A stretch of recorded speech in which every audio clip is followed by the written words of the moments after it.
Well, hi, everybody. Welcome to the KaiNexus Continuous Improvement Podcast. I'm Mark Raven, and we're joined today by Austin Linn. He is one of the new team members at KaiNexus. He's a customer success manager, so we have a chance to talk to him today. Austin, thanks for joining us. How are you? Yeah, thanks for having me, Mark. I'm doing great. Happy to be here and happy to talk about KaiNexus and CI and what we can do for everyone. Yeah, well, welcome to the team. And people might think of KaiNexus as an Austin-based company because that's where headquarters. I guess that's kind of headquarters. We do KaiNexicon and other events in Austin anyway, so it's a little confusing. You don't live in Austin, though. No, I'm Austin, but I live in San Antonio. So we always like to clarify that for everyone. Yeah. Well, if we end up hiring Antonio, maybe he'll live in Houston, and the confusion will. It comes full circle. Yeah. So Austin, as we do here on the podcast, we like to talk to new KaiNexians about why you joined the company. So I'd be curious to hear your story. Why did you join KaiNexus? Yeah, Mark. I've worked in some kind of customer facing role for most of my career. A lot of that was spent in retail management, actually, with Home Depot and then HEB, which everyone loves here in Texas. Great company to work for, but retail's a beast, and it's a tough life to lead. And so I left the retail world a few years ago, moved into more of account management. And the company I was at wasn't the future I was looking for. It didn't have the culture I wanted. Mm-hmm. So, started expanding my horizons and came across KaiNexus. And from the very first interview all the way until getting the offer, it was the most amazing interview process I'd ever been a part of. Everyone was so genuine, so welcoming. Everyone wanted to know about me and who I am and what makes me tick. It wasn't about my job experience or just reading a resume. It was about my ideas and my values and my culture and how that would fit into KaiNexus. And so it just felt like such a great place to be and a great team to be on. And when I joined, that was all reaffirmed, and everyone I met has really embodied the culture we try to build here and the values that Greg and Jeff and Matt and everyone on the team espouse. And so it's truly, I think, the most rewarding place I've worked.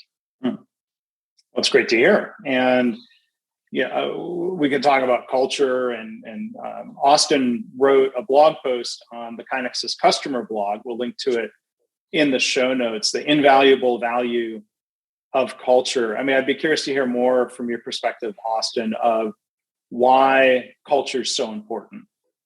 Yeah, Mark. Like I said, I've worked in quite a few places. I've experienced some really poor work cultures. I don't want to name any names, but some places I've worked really haven't put an emphasis on the kind of people that work there and how you treat others and how you act on a daily basis. All they focused on are the numbers. And they've been places led by people who focus on the bottom line, and those are hard places to work. It becomes very draining. It's very damaging, I think, to your spirit and to the motivation. It's hard when to go in and just punch a clock and punch out and feel satisfied about the work that you did that day, when it's a place you don't really feel welcome and you don't feel encouraged. And we're reading this book actually right now called The Advantage for our KaiNexus book club by Patrick Lencioni, and that echoes so much, I think, of what I put in my blog post, that organizational health and that culture you build is surpasses everything. If you're not hiring the right people and encouraging the right people to do the right thing on a daily basis, then your numbers are going to falter, and all those metrics you're trying to reach aren't going to be reached, and that's going to be reflected in the success of your business. And so it's a thing that I think in our work culture, especially here in America, we don't put enough emphasis on. Having that place that people really want to be are encouraged to be themselves and really grow and expand. And I hope that the recent events with COVID and people seeking out new employment and seeking different opportunities is really going to impress upon the importance of that culture and having a good place to work upon the leaders in corporate America. Yeah, I've heard some people describe culture. How do you define culture? And some say it's just the way we do things every day. And I think that includes how we treat others, right? It's not just how we go about the work, but how you treat others. And I think our view, and I think other companies that focus on culture, realize that the bottom line and the numbers come as an end result of having a mission and aligned values and a culture and a strong team that's supportive of each other. That leads to financial results. So it's exactly, we can have both, but I'm with you. Companies that focus primarily or sometimes only on the results, that can be a grind. I agree with you. Yeah, I mean, you can always teach someone how to do a job. You can't teach someone how to have share the same values that you're looking for and treat people the way that they should be treated. Those are intangibles that someone may either possess or not possess, especially in when hiring someone for a position at a company. I think something that struck me about the job post for KaiNexus, the last line of the post was, we don't care about your qualifications. We care about who you are. Apply anyways. It doesn't matter what background you have. If you're meant to work here, then you'll work here.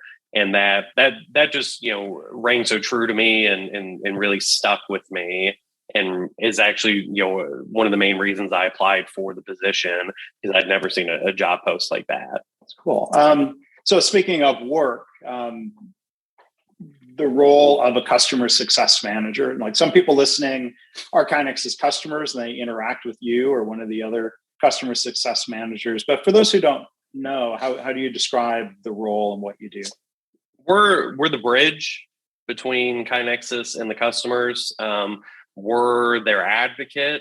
We're the person who, on the KaiNexus side, is going to, fight for the product enhancements they're looking for or the resources they need, whether it's, someone from our marketing team or training or bringing in another CSM who might have more expertise, bring in Lean strategy. We bring all those needs that they have to other team members at KaiNexus and say, hey, this is what this customer needs to be successful. And then it's also just, walking them through, changes they want in their instance and more on the technical side, helping them with questions they have about using the software, making changes, maximizing its efficiency, and then just kind of being walking that CI journey with them. I think, we're not there to lead them on their CI journey. That's for them to do. We're there to kind of walk in step with them. Well, and we've been joined today by Linn. And one other thing I wanted to ask you about Austin was another blog post. I'm glad you like to write and get contributions to the KaiNexus blogs, and I've seen things you've written on LinkedIn. But the other blog that we'll link to in the show notes is titled "Don't Ask Me, That's Not My Job." What was sort of the context that prompted you to think of that phrase or to write the post? Yeah. So, I mean, I think that phrase, has such a negative connotation usually. Yeah. People see that as someone trying to get away from doing work or blow someone off. But I think, the way I looked at it and the way I think we should be looking at it is, we need to be asking the right people the right questions in the workplace, especially in industries that have, what we might call frontline workers, whether that's people in manufacturing, hospitals, with nursing staff, janitorial staff, people kind of on the floor really doing the work. I think, a lot of times problems that companies come across, are found in those areas, kind of in the Gemba, as we would say, and the people trying to solve those problems aren't actually doing the work. They're executives who, they're smart, they're qualified, they're in the position they're in for a reason, but they're not the ones, cleaning the floors and building the product on the manufacturing line and taking care of the patients at the hospital, at their bedside. But we're asking them to solve those problems. And so the solutions they're coming up with, they may look great for the numbers, they may look great on paper. From a cost benefit analysis, they might be the right answer, but they don't actually help solve the problem, make the lives easier of the people doing the work. And so, it's about asking the people doing the job what a solution could be, because a lot of times they're already, might be solving that problem just in their daily task, but that information isn't getting passed on. It's not getting passed up the chain. It's not getting written down anywhere. And that's where, KaiNexus, comes in, and our customers having that employee driven improvement and having a place for those frontline employees to put those improvements and those ideas in. I was recently at a conference in Orlando, talking about, healthcare, process improvement and solutions engineering. Rebecca Love gave a speech there. She's a highly regarded in the nursing field, very successful, gives TED Talks. She gave a keynote speech talking about nurses and how they need to be involved in the in the problem solving phase in hospitals. And she walks into meetings, and the only people there are doctors and executives trying to solve problems that nurses face every day. And there's a disconnect there that, again, I think we really need to address in our corporate culture, and realize that just because someone doesn't have an MBA or didn't go to Harvard or Yale or have an advanced degree doesn't mean they're not qualified to solve problems they face every day.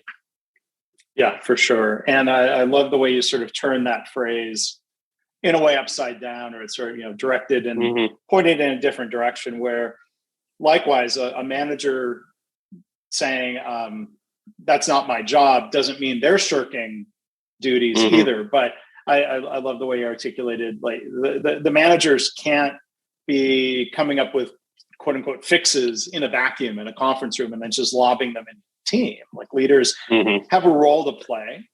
They can participate, but they should be kind of drawing out from people. Like what ideas could we test? What support do you need from me as a leader? That turns things upside down compared to how it is in some organizations. Exactly. And I, again, working in retail for a long time, I saw that on a daily basis. The directives come down, or new processes come down from higher up that sound great on paper, and in a very controlled environment, they might work. But when it's real world application, when it's a busy Sunday at the grocery store, or things are on fire, it's those solutions really aren't the solutions we should be using.